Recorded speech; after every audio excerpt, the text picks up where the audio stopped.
نہ جانے کب آئیں گے تو کیا پوچھیں گے۔ کچھ دیر میں وہ خوفناک چہروں سے آئے، وہ دو ہی تھے۔ مجھ سے پوچھنے لگے، تیرا رب کون ہے؟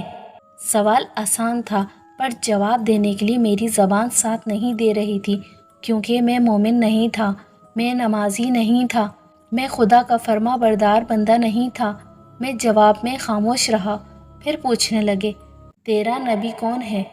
اس بار بھی میں خاموش ہی رہا، کیونکہ میں دنیا میں عاشق رسول صلی اللہ علیہ وآلہ وسلم تو تھا، پر اس رسول صلی اللہ علیہ وآلہ وسلم پر کبھی درود نہ پڑھا، کبھی ان کا دل سے میلاد نہیں منایا، کبھی ان کی طرح بندوں سے محبت میں نہ رہا، کبھی ان کی طرح یتیموں اور مسکینوں کو اپنانا سمجھا۔ تو آج صرف اس نام کے عاشق رسول کا اپنے نبی کا نام لینے کے لیے زبان یہ ساتھ نہیں دے رہی تھی۔ پھر پوچھنے لگے، تیرا دین کیا ہے؟ اس بار بھی مجھ سے جواب نہیں دیا جا رہا تھا، کیونکہ میں دنیا میں دین کے قریب ہی نہیں تھا، دین کے احکاموں سے غافل تھا، جھوٹا تھا، مکار تھا، صرف نام کا ہی مسلمان تھا۔ جب انہیں کسی بھی سوال کا جواب نہیں ملا تو وہ غصے سے چلے گئے۔ ان کے جانے کے بعد مجھے قبر میں تپش محسوس ہونے لگی۔ میری بائیں طرف ایک کھڑکی نما جگہ کھل گئی، اس کھڑکی میں سے آگ شعلوں کے ساتھ میرے قریب ہو رہی تھی۔ قبر میں بدبو بڑھنے لگی تھی اور قبر چاروں طرف سے تنگ ہوتی جا رہی تھی۔ آگ کی تپش سے میرا جسم کا بایاں حصہ جل رہا تھا۔ میں چیخا جا رہا تھا، چیخ کر پوچھا، یہ مجھ سے کیا ہو رہا ہے؟ کیوں میری قبر تنگ ہو رہی ہے؟ آگ کیوں میرے جسم کو جلا رہی ہے؟ قبر سے آواز آنے لگی، اے انسان، قبر کا تنگ ہونا، بائیں طرف سے کھڑکی کھلنا، یہ سب تیرے اعمالوں کا کیا دھرا ہے۔ تو اگر دنیا میں خود کو تنگ رکھتا تو تمہیں یہاں وسیع قبر ملتی۔ اب تیرے چیخنے کا کوئی فائدہ نہیں، یہاں تیرے جیسے تیری طرح کے بے شمار انسان چیخ رہے ہیں۔ یہ سب تجھے پہلے سوچنا چاہیے تھا۔ اب عذاب کے لیے تیار ہو جا۔ وہ آواز خاموش ہو گئی۔ آگ میرے بہت قریب آ چکی تھی، میرا چہرہ آگ سے جل رہا تھا۔ اس آگ کی تپش دنیا کی آگ سے کئی گنا زیادہ تھی۔ آگ کی تپش مزید تیز ہوتی جا رہی تھی، کچھ ہی لمحوں میں میرے چہرے سے ہو کر پورے جسم کو جلانے لگی تھی۔ بہت دیر تک میں آگ میں جلتا رہا، چیختا رہا، پر وہاں کوئی میری چیخو پکار سننے والا نہیں تھا۔ کچھ دیر بعد میرے جسم سے آگ بجھنے لگی، میرے جسم کو ٹھنڈا سکون مل رہا تھا۔ میں نے پھر پوچھا، اچانک میرے جسم سے آگ کیوں بجھ گئی اور میرے جسم کو راحت بھرا سکون کیسے مل رہا ہے؟ میں تو گناہ گار ہوں، غیبی آواز سے مجھے جواب ملا۔ دنیا میں تیرے وارث تیری بخشش کے لیے قرآن خوانی کروا رہے ہیں، اور جب تک تیرے لیے قرآن خوانی کی تلاوت ہوتی رہے گی تب تک تمہیں کوئی عذاب نہیں دیا جائے گا، اور یہ بھی ہو سکتا ہے اس قرآن اور دعاؤں کے صدقے تیری بخشش کی جائے۔ کافی دیر تک مجھ سے عذاب ٹلا رہا، پھر اچانک سے قبر میں وہی بدبو آنے لگی، گرم ہوا پھر سے چلنے لگی، پھر سے بائیں کھڑکی کھل گئی، پھر غیبی آواز آئی، دنیا میں تیرے وارث اب بھی اگر اپنے دوستوں اور دنیا کے سامنے نام بنانے کو چھوڑ کر تمہارے نام کا صدقہ خیرات غریبوں اور مسکینوں میں تقسیم کریں تو اب بھی تمہاری بخشش ہو سکتی ہے، کیونکہ خدا تب بہت خوش ہوتا ہے جب کوئی اس کے بھوکے بندوں کو روٹی کھلاتا ہے۔ اب تو اپنے عذاب کے لیے پھر سے تیار ہو جا۔ اس کے خاموش ہوتے ہی پھر سے آگ کا جلنا، ناقابل برداشت بدبو، میں پھر سے چیخنے لگا۔ اتنے میں میری قبر سے ایک بڑا بچھو نکلنے لگتا ہے جو میرے پاؤں سے ہو کر میری منہ کی طرف آتا ہے۔ اتنے میں اس کے جیسے اور بھی بہت سے بچھو نکلنے لگے جو انسانی ہاتھ سے بہت بڑے، موٹے، کالے اور خطرناک تھے، جنہیں دیکھتے ہی میں تڑپنے لگا۔ پھر چیخ کر پوچھا، یہ کیا ہو رہا ہے مجھ سے؟ غیبی آواز سے آواز آیا، اے انسان، یہ بچھو تمہارے گناہ سے پیدا کیے گئے ہیں۔ تم جو دنیا میں کسی کو گالی دیتے تھے، اس ایک گالی کے بدلے یہاں ایک بچھو پیدا ہوتا ہے، اور اب یہ تمہیں نوچیں گے۔ اس کے ایک ڈس سے تم زمین کے کئی نیچے چلے جاؤ گے، پھر اوپر آؤ گے، پھر دوسرا ڈسے گا۔ جتنی تم نے گالیاں دی ہوں گی، جتنے بچھو ہوں گے، اتنی ہی بار تمہیں ڈسا جائے گا، اور اس کی تکلیف کا کوئی اندازہ بھی نہیں لگا سکتا، اور اس تکلیف کے بعد تمہیں احساس ہوگا کہ کاش تم نے کسی کو مذاق میں بھی گالی نہ دی ہوتی۔ وہ ان گنت بچھو تھے جن سے میری قبر بھر چکی تھی۔ باری باری ایک ایک ڈستا گیا۔ ان کے ڈسنے سے جو تکلیف پہنچ رہی تھی اس کا کوئی اندازہ بھی نہیں لگا سکتا۔ کافی دیر تک میں اسی عذاب میں تڑپتا رہا۔ جب مجھ پر وہ سزا پوری ہوئی تو مجھے بڑے جہنم میں لایا گیا۔ وہاں کی دنیا ہی الگ تھی، ایسی دنیا جس کا کوئی تصور بھی نہیں کر سکتا۔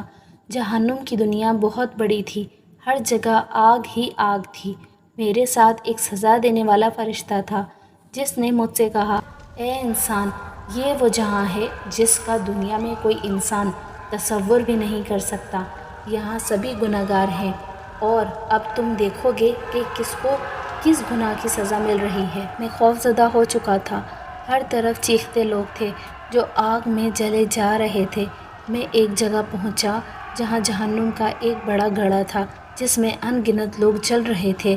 ان کی چیخیں اتنی زور سے تھیں کہ اگر وہ آوازیں دنیا میں سنی جاتی تو ہر انسان کے کانوں کے پردے پھٹ جاتے۔ جس طرح وہ آگ میں جل رہے تھے اگر دنیا والوں کو دکھائی دیتا تو وہ دیکھتے ہی مر جاتے۔ پھر فرشتہ کہنے لگا، جہنم کے اس گڑھے میں یہ سب مسلمان ہیں، انہوں نے دنیا میں بہت سے اچھے کام کیے، غریبوں مسکینوں کی مدد کی، خدا کے نام کی خیراتیں کی، لوگوں کے کام آئے۔ پھر انہوں نے وہ نہیں کیا جو انہیں یہاں کام آتا، انہوں نے نمازیں نہیں پڑھیں۔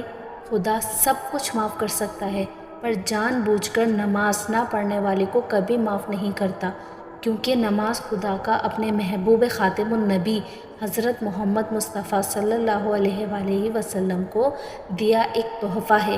اگر کوئی بندہ اس کے محبوب کو دیے تحفے کی لاج نہیں رکھتا تو پھر خدا بھی اس بندے کی لاج نہیں رکھتا ہے۔ اس لیے یہ سب عذاب میں جل رہے ہیں کیونکہ انہوں نے جان بوجھ کر نمازیں نہیں پڑھی۔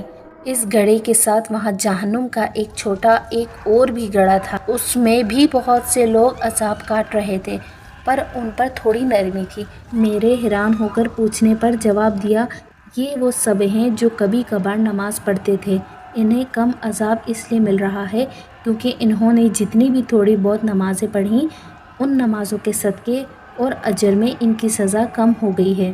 پھر میں جہنم کے دوسرے گڑھے میں پہنچا جو بہت بڑا تھا، اس میں بھی وہی سب کچھ تھا، آگ، چیخیں، رونا، معافی مانگنا۔ اس گڑھے میں صرف عورتیں ہی تھیں جو سخت عذاب جھیل رہی تھیں، ان کے جسم کو آگ جلا رہی تھی اور مختلف خطرناک جانور جسم کو نوچ رہے تھے جن کے نوچنے سے جسم کی بوٹیاں نکل رہی تھیں۔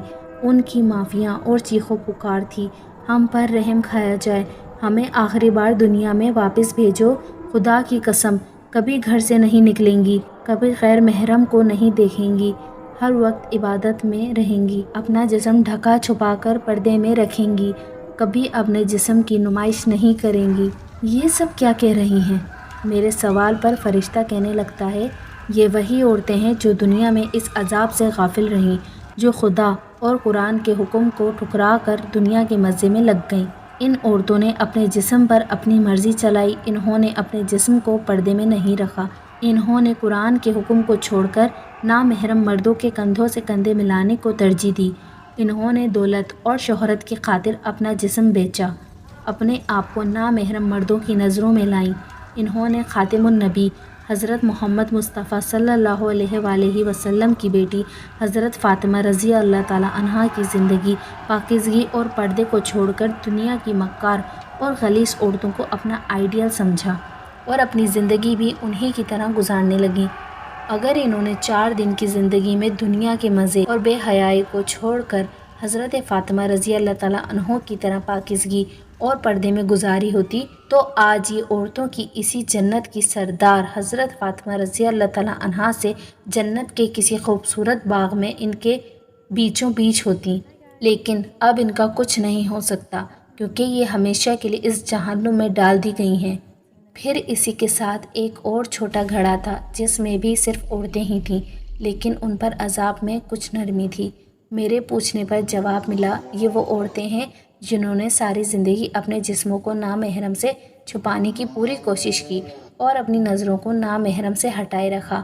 ان پر عذاب میں کمی اس لیے ہے کیونکہ ان کے گناہ بہت چھوٹے ہیں۔ ان کے گناہ یہ ہیں، شوہر کی نافرمانی، اپنی اولاد کو دین کی تربیت پر زور نہ دینا، اور خاص اپنی بیٹیوں کو حیا اور پردہ نہ سکھانا جیسے گناہ۔ یہ اپنے حصے کی سزا کاٹ کر آزاد ہو جائیں گی۔ جہنم میں عورتوں کی تعداد زیادہ تھی۔ سب کو عذاب میں دیکھ کر دل لرز رہا تھا۔ پھر ایک جگہ پہنچے جہاں پر سخت خوفناک عذاب دیا جا رہا تھا۔ انہیں ایک جگہ کھڑا کر کے آگ کی موٹی اور تلوار سے تیز کیل ان کی آنکھوں میں ٹھوکی جا رہی تھی۔ وہ کیل ان کی آنکھوں سے ہو کر پچھلی طرف سے نکل رہی تھی۔ ان کی آنکھوں میں بڑا سوراخ بن رہا تھا۔ وہ درد سے چیخ رہے تھے۔ ان کی چیخیں پورے جہنم میں سنی جا رہی تھیں۔ ایسا عذاب انہیں بار بار دیا جا رہا تھا۔ ان کا جسم آگ سے جل کر بھسم ہو چکا تھا، پھر بھی وہ عذاب کاٹ رہے تھے۔ فرشتہ کہنے لگا، یہ وہ بدبخت ہیں جنہوں نے اچھے کام تو کیے پر خدا کے منع کرنے کے باوجود نامحرم کو جی بھر کر اور ہوس سے دیکھتے رہے۔ انہیں معلوم تھا نامحرم کو دیکھنا بڑا گناہ ہے، پھر بھی یہ دیکھتے رہے۔ ان سے باتیں کی، ان سے ہنسی مذاق کیا، اور آج یہ چیخ رہے ہیں ہمیں چھوڑا جائے۔ ہمیں معلوم نہیں تھا کہ نامحرم کو دیکھنے کی اتنی بڑی سزا ملے گی، لیکن آج ان پر کوئی رحم نہیں کھایا جائے گا، کیونکہ دنیا میں انہوں نے خدا کے حکم کو نہیں سنا، تو آج خدا بھی ان کی منت کو نہیں سننے والا۔ جہنم میں مختلف بڑے گڑھے تھے جن میں سب کو الگ الگ گناہوں کی سزا مل رہی تھی۔ کچھ چھوٹے گڑھوں میں، کچھ بڑے گڑھوں میں عذاب کاٹ رہے تھے۔ پھر فرشتہ کہنے لگتا ہے، یہاں وہ لوگ بھی ہیں جنہوں نے دنیا میں بہت اچھے کام کیے، نمازیں پڑھیں، کبیرہ گناہوں سے بچے رہے، لیکن جھوٹ بولنا، منافقت، ریاکاری، حسد، غیبت، دل میں برائی رکھنا جیسے چھوٹے پر سخت عذاب والے گناہوں سے نہیں بچے۔ اس لیے یہ ان چھوٹے گناہوں کی سزا کاٹ رہے ہیں، اور انہیں تب تک عذاب ملتا رہے گا جتنی بار انہوں نے جھوٹ، ریاکاری، حسد، غیبت کی ہوگی، اتنی ہی بار انہیں یہ سزا ملے گی۔ پھر ان گناہوں سے یہ آزاد ہو جائیں گے اور اپنے کیے دوسرے گناہوں کی سزا کاٹیں گے۔ پھر ایک اور جگہ پہنچے جہاں مرد اور عورت کو ایک ہی سزا مل رہی تھی۔ چاروں طرف ان کے آگ تھی۔ اس آگ میں بڑے بڑے گولے نما شعلے تھے جس میں وہ جل رہے تھے اور سخت عذاب کاٹ رہے تھے۔ وہ آگ میں بھی جل رہے تھے، انہیں کسی سخت چیزوں سے بھی مارا جا رہا تھا، ان پر کڑے سے کڑا عذاب تھا۔ پھر میں نے پوچھا، انہوں نے کیا گناہ کیا ہے جو انہیں سب سے سخت عذاب دیا جا رہا ہے؟ وہ جواب میں کہنے لگتا ہے، یہ سب وہ ہیں جنہوں نے دنیا میں اپنے والدین کی نافرمانی کی۔ خدا نے قرآن میں فرمایا، اپنے والدین کو اف تک نہ کہو، اور انہوں نے ان سے زور سے بات کی اور انہیں برا بھلا کہا، ان سے بدتمیزی کی، ان کی بے ادبی کر کے ان کا دل دکھایا، ان کا حکم نہ مان کر انہیں رلایا، ان کے فیصلوں کو ٹھکرا کر اپنی مرضی کے فیصلے کیے۔ یہ اپنے والدین کی نافرمانی کی سزا دنیا میں بھی کاٹ آئے ہیں اور یہاں بھی کاٹیں گے، کیونکہ والدین کی نافرمانی کے لیے خدا کے محبوب صلی اللہ علیہ وآلہ وسلم نے بھی کبھی دل سے رحم کی دعا نہیں مانگی۔ میں سب کا عذاب دیکھ کر خوف میں تھا، نہ جانے مجھ سے کیا ہوگا۔ بڑا گنہگار تو میں ہوں، میں بے نمازی تھا، جھوٹا تھا، دل دکھائے والدین کا نافرمان تھا، اپنے مفاد کا تھا، دھوکے باز تھا۔ مجھے خوف زدہ اور حیران دیکھ کر فرشتہ کہنے لگتا ہے، تم ان پر عذاب دیکھ کر خوف زدہ ہو گئے ہو؟ اس پورے جہنم میں صرف مسلمان ہیں، تم ان پر اتنا سا عذاب دیکھ کر کانپ رہے ہو؟ ان پر جو عذاب ہے وہ ان کے مقابلے میں کچھ بھی نہیں جو کافروں کو اور غیر مسلم کو ملتا ہے۔ ان پر عذاب دنیا میں کوئی غیر مسلم دیکھ لے تو خدا کی قسم وہ مسلمان ہو کر مومن بن جائے، پھر ان جیسا مومن دنیا میں کوئی نہیں ہوگا۔ مسلمان کے لیے جنت بہت ہی سستی ہے، بس اس کے لیے اسے 4 دن کی زندگی میں دنیا کی رنگینیوں کو چھوڑنا ہوگا۔ ہر مشکل وقت میں بھی نماز پڑھے، ضرورت سے زیادہ جھوٹ نہ بولے، کسی کی غیبت نہ کرے، سب سے اچھا رہے، کسی کے لیے دل میں نفرت نہ پالے، اپنی آنکھوں اور جسم کی نامحرم سے حفاظت کرے، والدین کا ادب کرے، اپنی اولاد کو دین سکھائے۔ ان کاموں سے بھی وہ جنت خرید سکتا ہے۔ پھر میری طرف دیکھ کر کہنے لگا، اب تم اپنے عذاب کے لیے تیار ہو جاؤ، تمہارے ساتھ بھی وہی ہوگا جو تم یہاں دیکھ آئے ہو۔ سنتے ہی میری چیخ نکل گئی، میں تو بہت بڑا گنہگار ہوں، میں نے چھوٹے بڑے بہت گناہ کیے ہیں، میرے اتنے گناہ ہیں کہ دنیا میں بھی خدا سے اپنے گناہوں کی معافی مانگتا تو شاید پھر بھی معافی نہ ملتی۔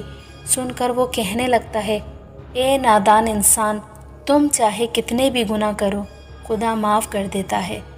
اگر نہ کرے تو پھر یہ دنیا میں ایک ایسی ہستی ہے جو تمہیں خدا سے معافی دلوا سکتی ہے، وہ ہے آخری پیغمبر حضرت محمد مصطفیٰ صلی اللہ علیہ وآلہ وسلم۔ آپ کروڑوں گناہ کر کے بھی خدا کی بارگاہ میں جاؤ، سچے دل سے معافی مانگو اور کہو، اے خدا، تجھے تیرے محبوب کا واسطہ ہمیں معاف فرما، تجھے اس محبوب کا واسطہ جس کے لیے تم نے یہ دونوں جہاں بنائے، پھر دیکھنا خدا معاف کرے گا، کیونکہ خدا وہ دعا کبھی رد نہیں کرتا جس میں اس کو اپنے محبوب کا واسطہ دیا جائے۔ وہ پچھتا رہا تھا، گناہ تو ہو گئے، کاش ایک بار دل سے دعا مانگ کر معافی مانگی ہوتی تو آج اس طرح جہنم کی آگ میں نہ جلایا جاتا۔